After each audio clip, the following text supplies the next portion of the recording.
नमस्कार दोस्तों, horror podcast इस चैनल में आप सभी का स्वागत है। आज की कहानी हमें भेजी है मनीष जी ने।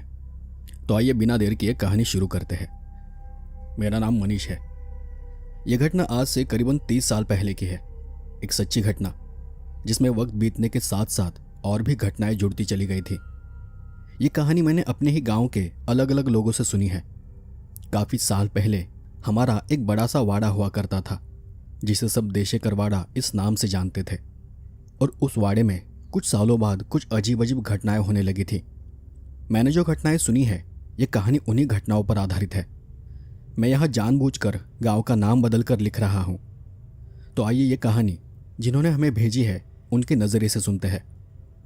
घटना है महाराष्ट्र के कोकण इलाके में बसे एक छोटे से गांव की। घोरकुल गांव। चारों तरफ घना जंगल, ऊंचे ऊंचे हरे भरे पहाड़ और उन पहाड़ों से उतरती जंगल के बीच से बहती हुई एक नदी।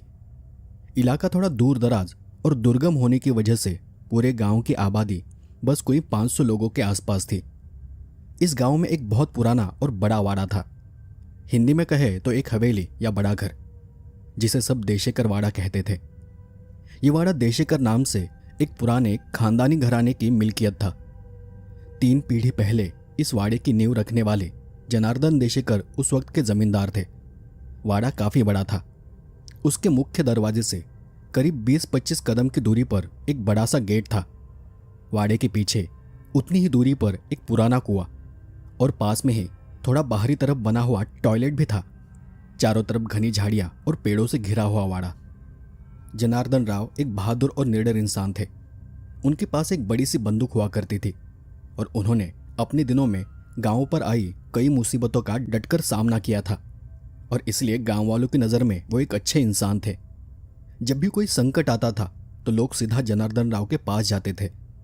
लेकिन कई साल पहले उनका अचानक और संदिग्ध तरीके से निधन हो गया था।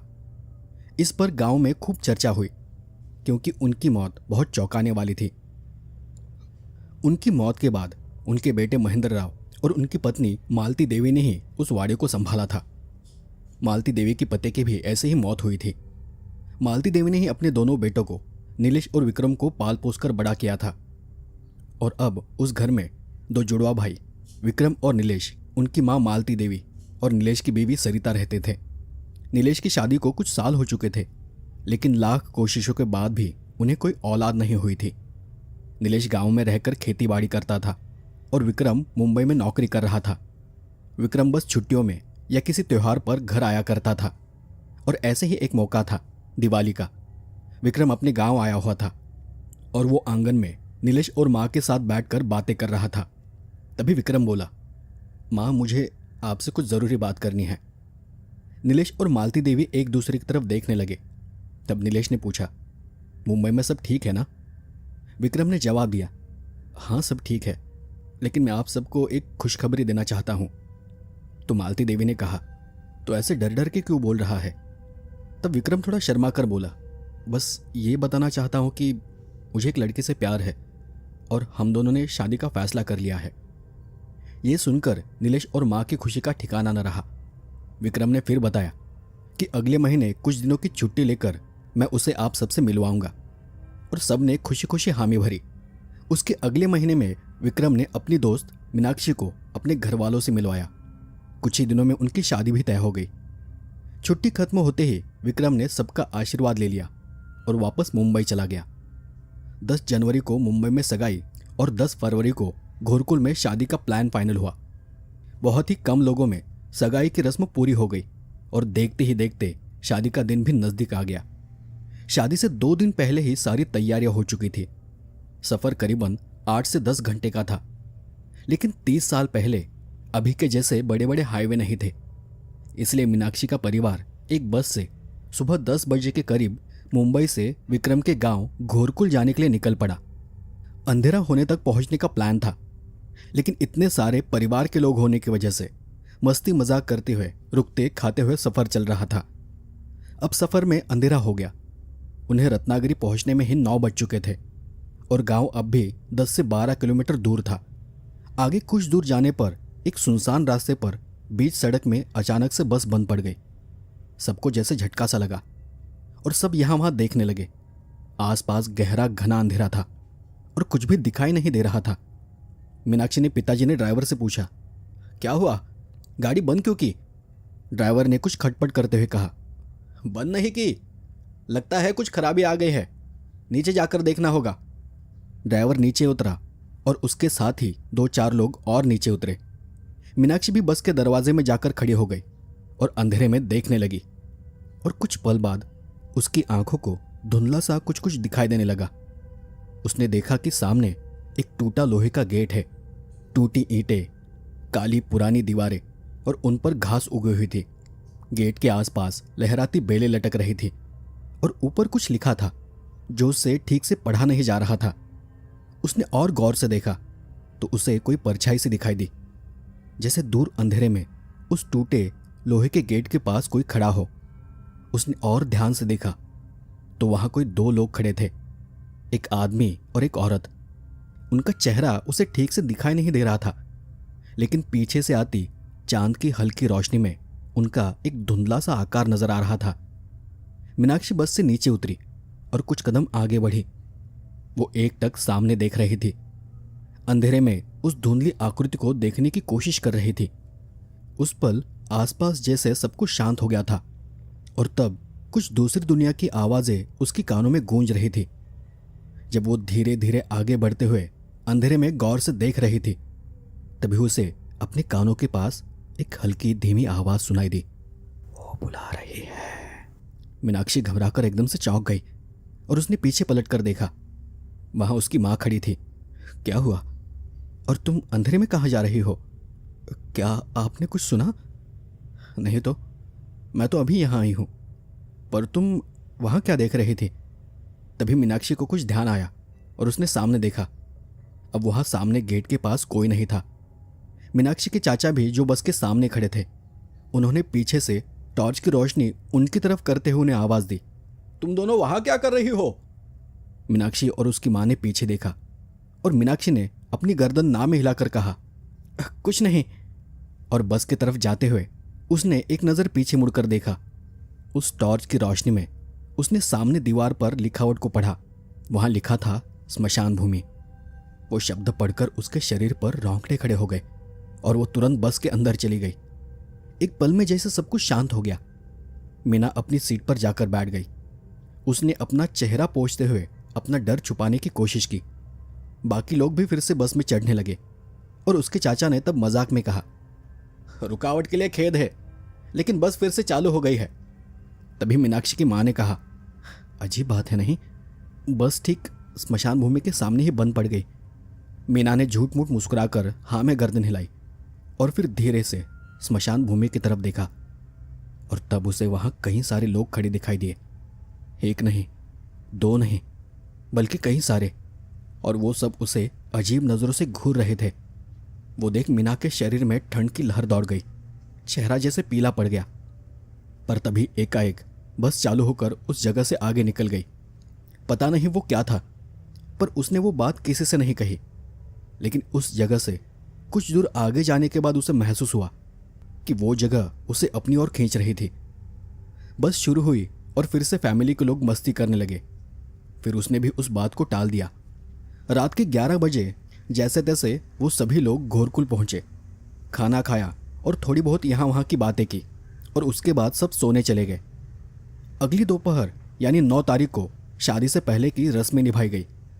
फिर आया 10 फरवरी, शादी का दिन। वाड़े के बड़े आंगन में मंडप सजाया गया था। पूरा वाड़ा फूलों और पत्तों से सजा हुआ था। मंडप में सब जमा थे और सब तरफ तैयारियां शुरू थी। कुछ ही देर में अचानक बहुत सारे कौवे वाड़े के ऊपर चक्कर काटते हुए जोर जोर से आवाज करने लगे। सबने ऊपर देखा और कानाफूसी शुरू हो गई। अचानक इतने सारे कौवे घर के आसपास कहाँ से आ गए? ये कोई अच्छी बात नहीं है। इसी बीच अचानक बहुत तेज आवाज हुई। सब डर गए और आवाज की तरफ देखने लगे। उसी वक्त वाड़े के बाहर एक बड़ा जामुन का पेड़ सीधा मंडप के कोने पर गिर पड़ा। भाग दौड़ हुई और लोग घबराकर यहाँ वहाँ भागने लगे। जब मामला समझ आ गया तो कुछ लोगों ने मिलकर उस पेड़ को किसी तरह हटा दिया। अगर मंडप जरा सा भी उधर होता तो बड़ी अनहोनी हो सकती थी। फिर से लोग फुसफुसाने लगे। वहाँ जो भी लोग थे वो वहाँ हुई दोनों घटनाओं को अपशकुन मान रहे थे। पेड़ गिरने की घटना के बाद हालांकि सब ठीक रहा और शादी अच्छे से निपट गई। मीनाक्षी के माँ बाप और नज़दीक के रिश्तेदारों ने उन्हें आशीर्वाद दिया और फिर अपने अपने घर लौट गए। मीनाक्षी और विक्रम कुछ दिन वाड़े में ही रहे और फिर मुंबई लौट आए। कुछ 7-8 महीने आराम से बीत गए। फिर एक दिन विक्रम ने फ़ोन किया और अपने घर वालों को बताया कि मीनाक्षी प्रेग्नेंट है। ये सुनकर सब खुश हुए। आमतौर पर बेटी की डिलीवरी मायके में होती है, लेकिन मीनाक्षी को रत्नागिरी का वातावरण बहुत पसंद था और इसलिए उसके कहने पर सबने यह तय किया कि मीनाक्षी की डिलीवरी देशेकर वाड़े में ही होगी। मीनाक्षी के मम्मी पापा को भी वहाँ का शांत और हरा भरा माहौल पसंद आ गया था। डिलीवरी से 1 महीना पहले मीनाक्षी, विक्रम और मीनाक्षी के माता पिता घोरकुल आ गए। दोपहर का वक्त था। लंबा सफर तय करके सब थक चुके थे। सबने दोपहर का खाना खाया और फिर आराम करने चले गए। मीनाक्षी जब कमरे में सो रही थी तब उसे महसूस हुआ कि किसी चीज ने उसके पैरों को छुआ है। उसने आंखें खोली लेकिन कुछ दिखा नहीं। उसने फिर से आंखें बंद कर ली। थोड़ी देर बाद उसे और कुछ महसूस हुआ, जैसे कोई उसके बाल खींच रहा हो। डर के मारे उसने फिर यहाँ वहां देखा, पर वहां आसपास कोई नहीं था। उसने सोचा कि शायद उसे वहम हुआ होगा और इसलिए उसने उस बात नज़रअंदाज कर दिया। शाम के 5 बजे नीचे से सरिता की आवाज़ आई, दीदी नीचे आइए, चाय तैयार है। वो सभी नीचे चले गए, चाय पी और आंगन में बैठकर थोड़ी गपशप की। चाय वगैरह होने के बाद विक्रम ने कहा, हम थोड़ा बाहर घूम कर आते हैं, और वो मीनाक्षी को अपने साथ लेकर घर से बाहर चला गया। उस वक्त शाम के 6 बज रहे थे। मीनाक्षी को वो गांव बहुत पसंद था। ऊंचे हरे पेड़, पास बहती नदी और चारों तरफ हरियाली ही हरियाली। चलते चलते वो दोनों घर से थोड़ी दूर चले गए। विक्रम ने बोला, अंधेरा हो रहा है, अब वापस चले।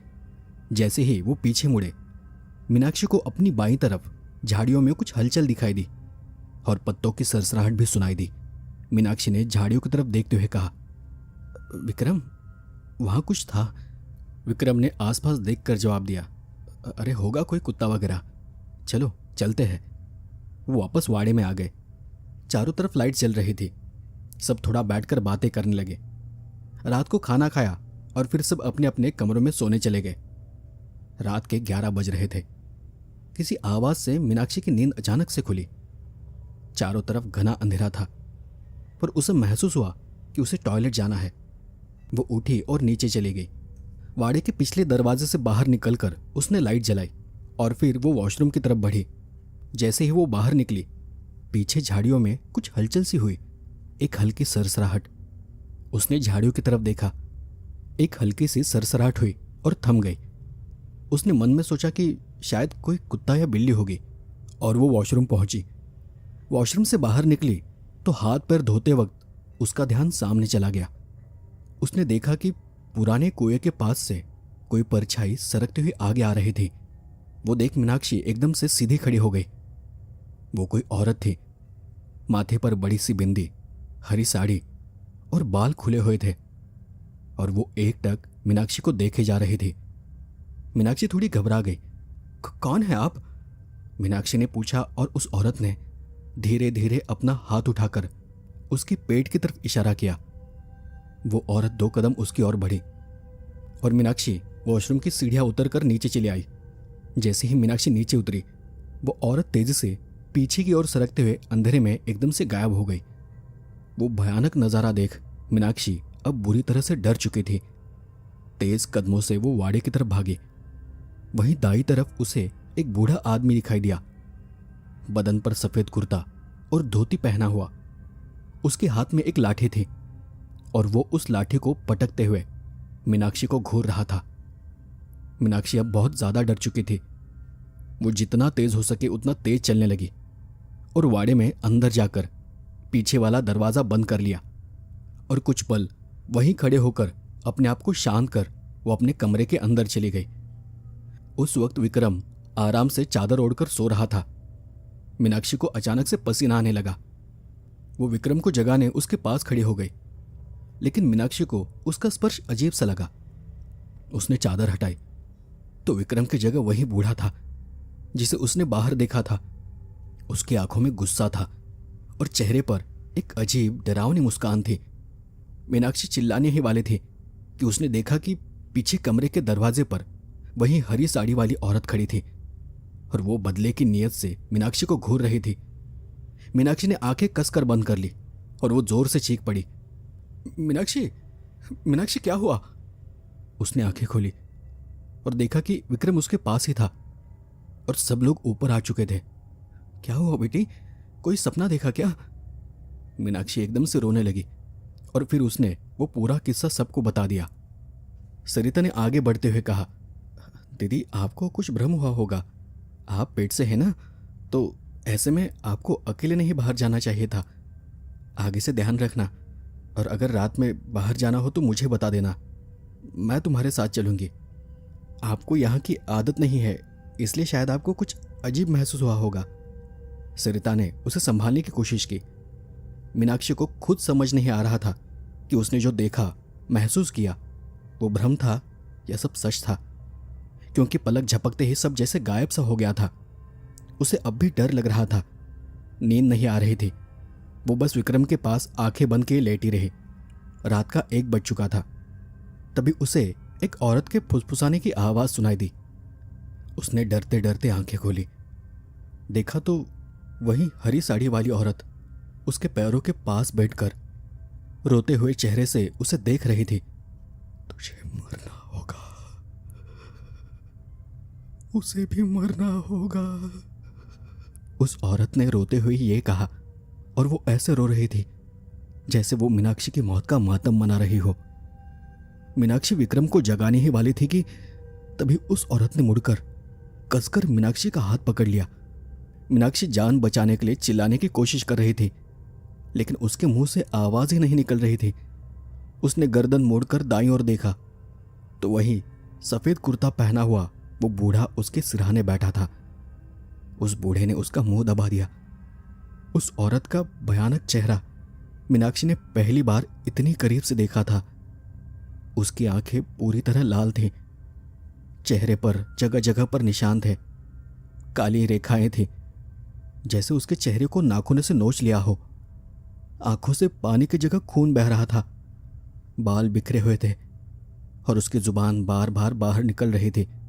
जिस हाथ से उसने उसे पकड़ा था वो हाथ सड़ा हुआ और उस पर तेज नाखून थे। बहुत ही अजीब और डरावना एहसास था। वो औरत मीनाक्षी के चेहरे के बहुत पास अपना चेहरा ले जाकर धीमी आवाज में बोली, मैं इस घर का वंश नहीं बढ़ने दूंगी, तेरे बच्चे को खत्म कर दूंगी। मीनाक्षी बेजान सी घबराकर दोनों को देख रही थी। कभी वो बूढ़े को देखती तो कभी उस औरत को। और तभी उस बूढ़े आदमी ने अजीब तरह से अपना सिर हिलाते हुए कहा, अब किस बात का इंतजार कर रही है? चीर उसका पेट और खत्म कर दे उसे। जैसे उसने ये कहा, उस औरत ने अपने नुकीले नाखूनों से मीनाक्षी के पेट पर वार किया और अपने नुकीले दांतों से वो उसका पेट फाड़ने ही वाली थी कि तभी कोई हलचल हुई और विक्रम की नींद खुल गई। उसने देखा कि मीनाक्षी नींद में जोर जोर से सांस ले रही थी। उसने उसे हिलाकर जगाने की कोशिश की, लेकिन मीनाक्षी होश में नहीं आई। विक्रम ने नीचे से सबको बुलाया। सब भागकर ऊपर के कमरे में आ गए। मीनाक्षी की मां ने उसे जगाया और उसका सिर अपनी गोद में रख दिया। उसकी मां उसके सर को सहलाते हुए बोल रही थी, क्या हुआ मेरी बच्ची को, क्या हुआ मीना? उन्होंने विक्रम से भी पूछा, लेकिन विक्रम को कुछ भी पता नहीं था। वो खुद मीनाक्षी की हालत देखकर घबराया हुआ था। सरिता तभी पानी लेकर ऊपर आ गई और मीनाक्षी को थोड़ा सा पानी पिलाया।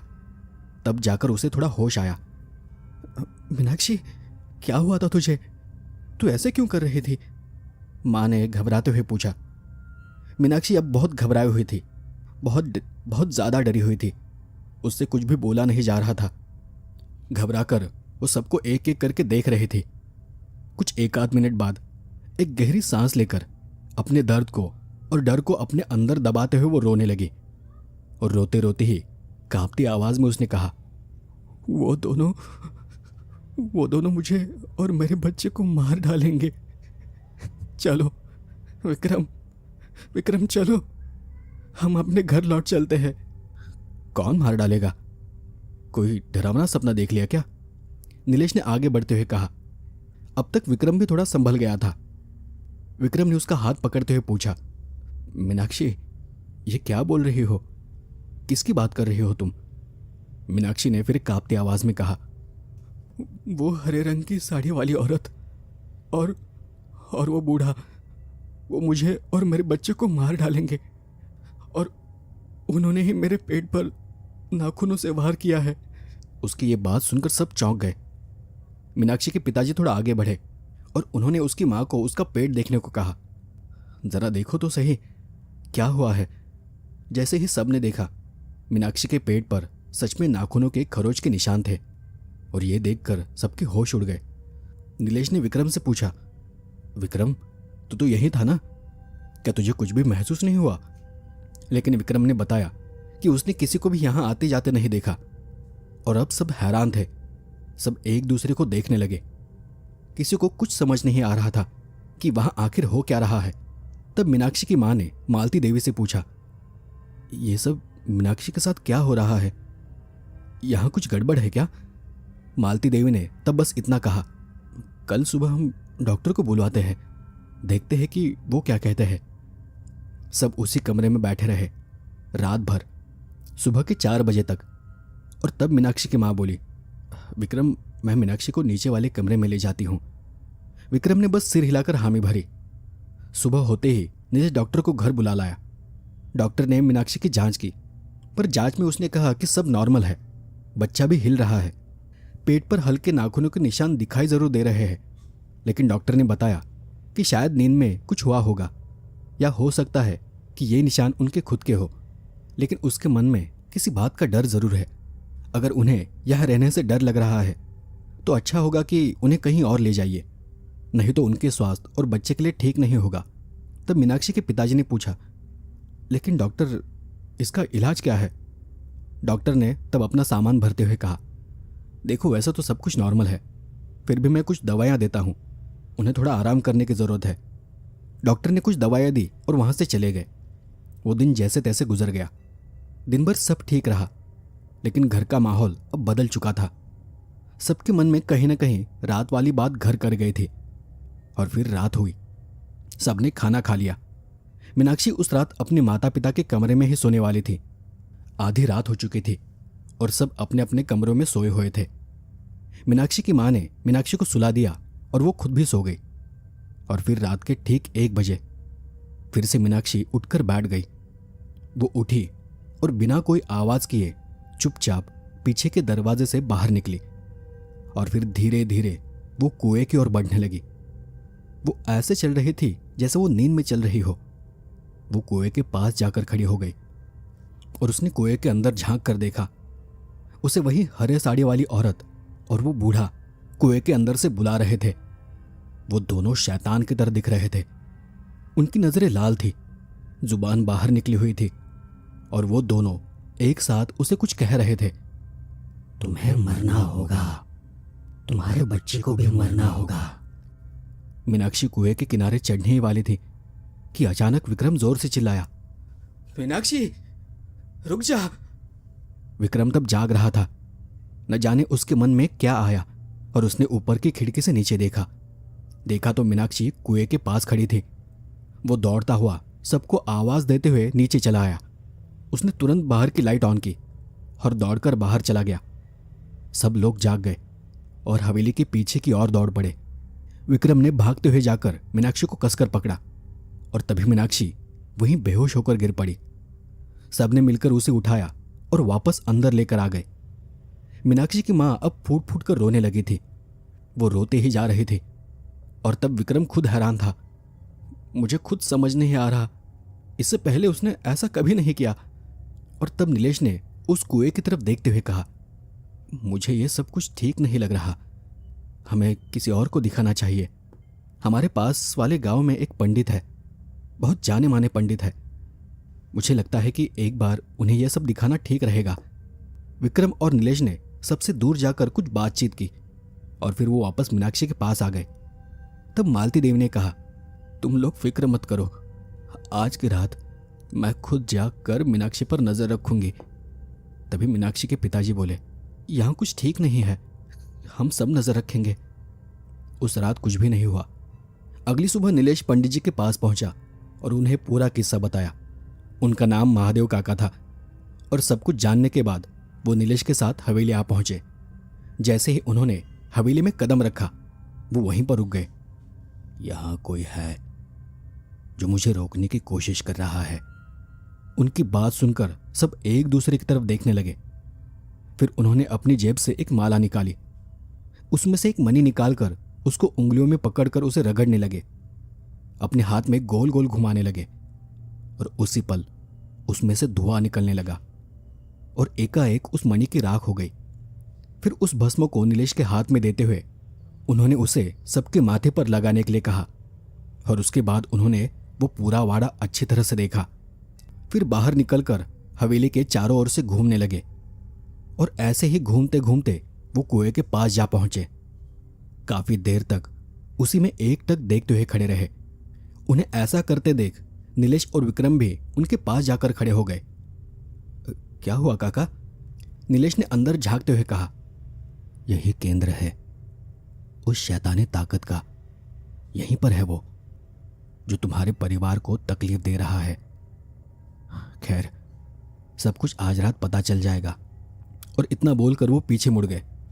फिर उन्होंने आसमान की तरफ देखते हुए कहा, नीलेश, आज शाम 7 बजे तक अगर किसी को वाड़े के बाहर कोई ज़रूरी काम हो तो फौरन निपटा लो, क्योंकि 7 बजे के बाद सुबह 6 बजे तक कोई भी वाड़े के बाहर नहीं जाएगा। तुम जाकर घर के सारे लोगों को ये बात बता दो। नीलेश ने उन्हें हाँ कहा और फिर नीलेश और विक्रम ने जल्दी से अंदर आकर पंडित जी ने कही सारी बात घर वालों को बता दी। थोड़ी ही देर बाद पंडित जी भी अंदर आ गए। नीलेश, कुछ चावल और 4 नींबू लेकर आओ और वाड़े के एक खाली कमरे में रख देना।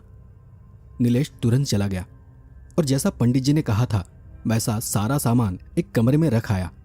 फिर पंडित जी उस कमरे के अंदर चले गए और वहीं से वो बोले, जब तक मैं बाहर ना आऊं इस कमरे का दरवाज़ा कोई मत खटखटाना। किसी ने पूछा भी, पंडित जी आपका खाना?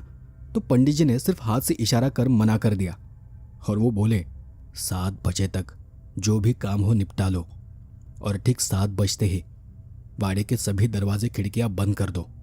उधर नीलेश और विक्रम ने जल्दी जल्दी से सारा बाहर का काम निपटाना शुरू कर दिया। दोपहर के खाने तक उन्होंने सारे जरूरी काम पूरे कर लिए। उस पूरे दिन भर कमरे के अंदर से बस मंत्रों की आवाज आ रही थी। धूप अगरबत्ती की तेज खुशबू और धुएं का गुबार उस कमरे से बाहर निकल रहा था। शाम के 6:30 बज रहे थे, तब जाकर मंत्रों की आवाज आनी बंद हो गई। सब लोग उस कमरे के बाहर खड़े हो गए। पंडित जी कमरे से बाहर आए और तब उन्होंने पूछा, सारा काम हो गया? नीलेश और विक्रम ने सिर हिला के हाँ कहा और तब पंडित जी जले हुए चावल, 4 नींबू, 4 नारियल और कुछ भस्म लेकर बाहर चले गए। वाड़े से बाहर जाते हुए उन्होंने कहा, अब सब लोग अंदर वाड़े में चले जाओ, अब कोई भी बाहर नहीं निकलेगा। जैसा पंडित जी ने कहा सभी लोग अंदर चले गए। पंडित जी ने वाड़े के चारों तरफ चावल का घेरा बनाना शुरू किया। वाड़े के सामने से लेकर पीछे के टॉयलेट के एरिया तक उन्होंने काले चावल से एक लकीर खींच दी। उस पर कुमकुम डाला और चारों दिशाओं में एक एक नींबू और उसके पास एक एक नारियल रखा। सभी पर उन्होंने कुमकुम लगाया, उस पर भस्म डाला और ये सब करते हुए पंडित जी लगातार कुछ मंत्र बड़बड़ा रहे थे। वो सब करने के बाद वो वाड़े के पीछे चले गए और वाड़े और कुएं के बीच में एक जगह को चुनकर उन्होंने वहां एक छोटा सा घेरा बना दिया। उस घेरे के अंदर उन्होंने सारा जरूरी सामान रखा, ईंटें, भस्म, कोयला, तेल, माचिस, चावल, कुमकुम, नारियल। और इसके बाद वहीं पर जाकर उन्होंने 2 डिब्बे भी रख दिए।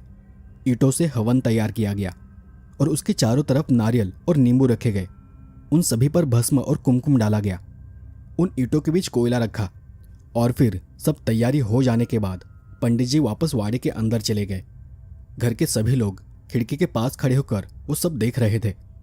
जब पंडित जी अंदर आए तब उन्होंने सब लोगों से कहा, अब इस घेरे के बाहर कुछ भी हो, कोई बाहर नहीं निकलेगा।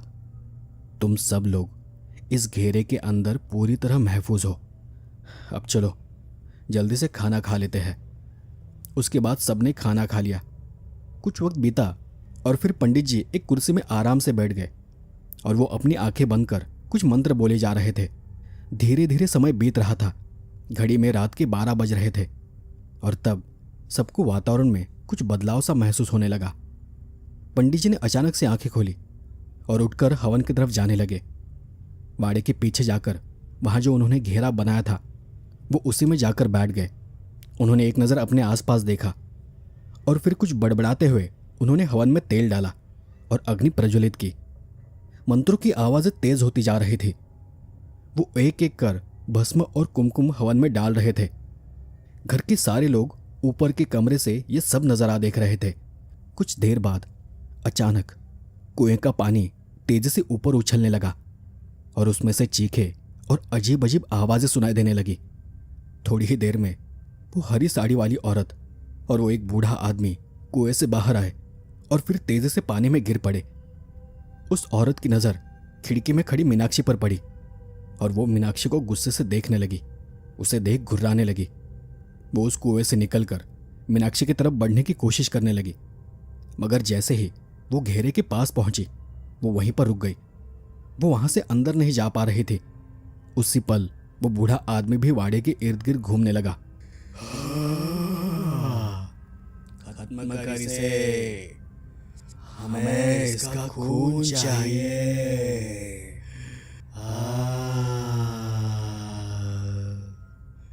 लेकिन वो भी मीनाक्षी तक नहीं पहुंच पा रहा था। ये सारा मंजर देख घर में सबकी रूह कांप उठी थी। वो अजीब डरावनी औरत पंडित जी के सामने जाकर खड़ी हो गई और उनसे अजीब आवाज में कहने लगी, कितनी देर बचाएगा उसे? हाँ, आज मैं उसे खत्म करके ही रहूंगी।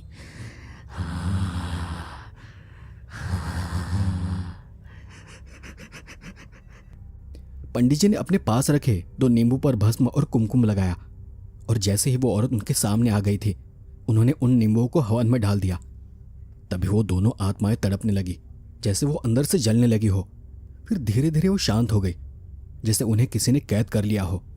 पंडित जी ने दोबारा आंखें बंद की और फिर गुस्से में ही कहा, तुम दोनों को बहुत पहले ही नष्ट कर देना चाहिए था। कई बार समझाया है तुम्हें, लेकिन तुम नहीं माने। अगर आज तुम जिंदा होते तो इस पूरे गांव का सर्वनाश कर देते।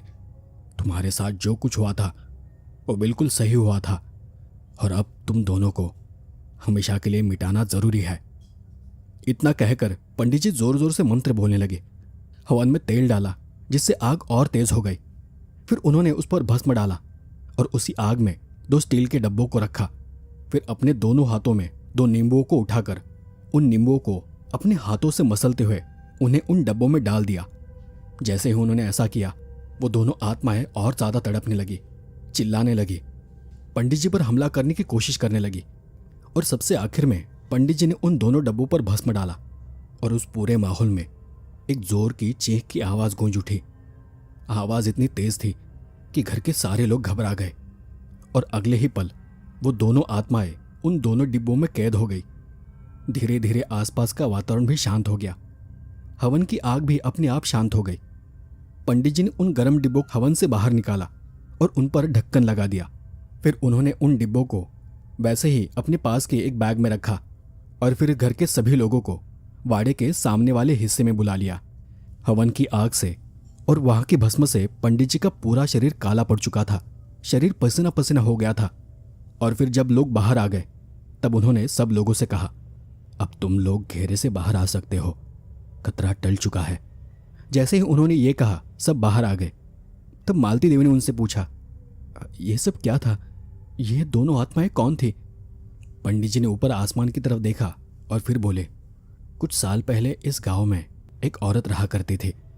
उसे काला जादू सीखने का जुनून था और इसके लिए वो एक जंगल में एक बड़े तांत्रिक के पास जादू सीखने जाती थी। जब उसका सीखना पूरा हुआ तो उसने उसी तांत्रिक को धोखे से मार डाला, क्योंकि वो नहीं चाहती थी कि कोई उससे ज़्यादा ताकतवर हो। उसने अपनी जादुई ताकत से गांव के कई लोगों की जिंदगी तबाह कर दी थी। यहाँ तक कि उसमें कुछ लोगों की जान भी चली गई थी। उसका जो पति था उसी की मदद से वो ये सारे गंदे काम किया करती थी। जब उसकी मौत हुई थी तब वो प्रेग्नेंट थी और कोई काला जादू सीख रही थी। और सबसे डरावनी बात यह थी कि उस कार्यों को पूरा करने के लिए वो अपने ही बच्चे की बलि देने वाली थी। किसी तरह यह बात गांव में फैल गई और तब इसी वाड़े के मालिक जनार्दन राव जी ने उस बच्चे को बचाने के लिए अपनी बंदूक उठाई और कुछ लोगों को साथ लेकर वो जंगल के अंदर चले गए। उन्होंने उस औरत को बहुत चेतावनी दी मगर वो नहीं मानी। उल्टा उसने और उसके पति ने जनार्दन राव जी पर हमला करने की कोशिश की, लेकिन तभी जनार्दन राव जी ने तुरंत उन पर फायर किया और उस फायर में उसके पति की मौत हो गई। वो औरत गर्भवती थी। मरते वक्त उसने जनार्दन राव जी को धमकी दी थी कि वो उन्हें नहीं छोड़ेगी, उनके खानदान को कभी बढ़ने नहीं देगी। और तब उसने वहीं पास एक कुएं में कूदकर जान दे दी। जनार्दन राव बच्चे को बचाना चाहते थे, लेकिन जब उन्होंने कुएं में देखा तो कुएं में पानी ही नहीं था और उस औरत की एक पत्थर से टकराकर मौत हो गई थी। उस घटना के कुछ महीनों बाद एक रात जब जनार्दन राव खेत से वापस घर आ रहे थे, तभी इन दोनों आत्माओं ने मिलकर उनकी जान ले ली थी। उनकी नज़र हमेशा से ही इस परिवार पर थी और उन्हीं की वजह से नीलेश और सरिता को अभी तक औलाद नहीं हुई है। जहां तक मैं जानता हूं, विक्रम और मीनाक्षी गांव से काफ़ी दूर रहते हैं और इसलिए शायद उन पर इतना असर नहीं हुआ। लेकिन जैसे ही मीनाक्षी डिलीवरी के लिए गांव आई, वो इनकी पकड़ में आ गई। जब ये पूरा किस्सा मालती देवी, नीलेश, विक्रम और सरिता ने सुना तो सबके पैरों तले जमीन खिसक गई। तब मालती देवी ने रोती हुई आवाज़ में उनसे पूछा, लेकिन मेरे पति ने इस बारे में मुझे कभी कुछ नहीं बताया। तब पंडित जी बोले, जब ये सब हो रहा था तब आप खुद पेट से थी, इसलिए उन्होंने आपको कुछ नहीं बताया। जनार्दन राव जी की मौत के बाद आपके पति ने आपको घर नहीं आने दिया था, क्योंकि उस हादसे से कुछ दिन पहले ही आपने जुड़वा बच्चों को जन्म दिया था और इसलिए उन्होंने इतनी भयानक बात को आपको बताना ठीक नहीं समझा। और शायद आपको याद होगा कि ये सब होने के बाद कुछ ही महीनों में आपके पति की भी मौत हो गई थी। मालती देवी को जब ये सब पता चला तो वो भी फूट फूट कर रोने लगी, क्योंकि अब तक उसे कुछ भी पता नहीं था कि उनके ससुर जी की और उनके पति की मौत कैसे हुई थी। तब पंडित जी ने उनके सर पर हाथ रखते हुए कहा, अब चिंता करने की कोई ज़रूरत नहीं है। मैंने उन दोनों आत्माओं को इन डब्बों में कैद कर लिया है और मैं इनका सही तरह से अंत कर दूंगा। अब ये वाड़ा शाप मुक्त है और अब तुम सभी लोग चैन से रह सकते हो। पंडित जी ने इतना कहा और वो अंधेरे में ही वाड़े से बाहर चले गए। सबने मन ही मन में पंडित जी को शुक्रिया अदा किया और फिर धीरे धीरे घर में सब कुछ ठीक होने लगा। अगले कुछ ही दिनों में मीनाक्षी ने एक नन्हे और प्यारे से बच्चे को जन्म दिया और उस बच्चे के आने से फिर से उस वाड़े में खुशी की किलकारियां गूंजने लगी। तो दोस्तों, ये थी आज की कहानी। आपको ये कहानी कैसे लगी मुझे कमेंट कर ज़रूर बताएं। आज के लिए बस इतना है। मिलते हैं अगले एपिसोड में ऐसे ही किसी डरावनी कहानी के साथ। तब तक के लिए धन्यवाद।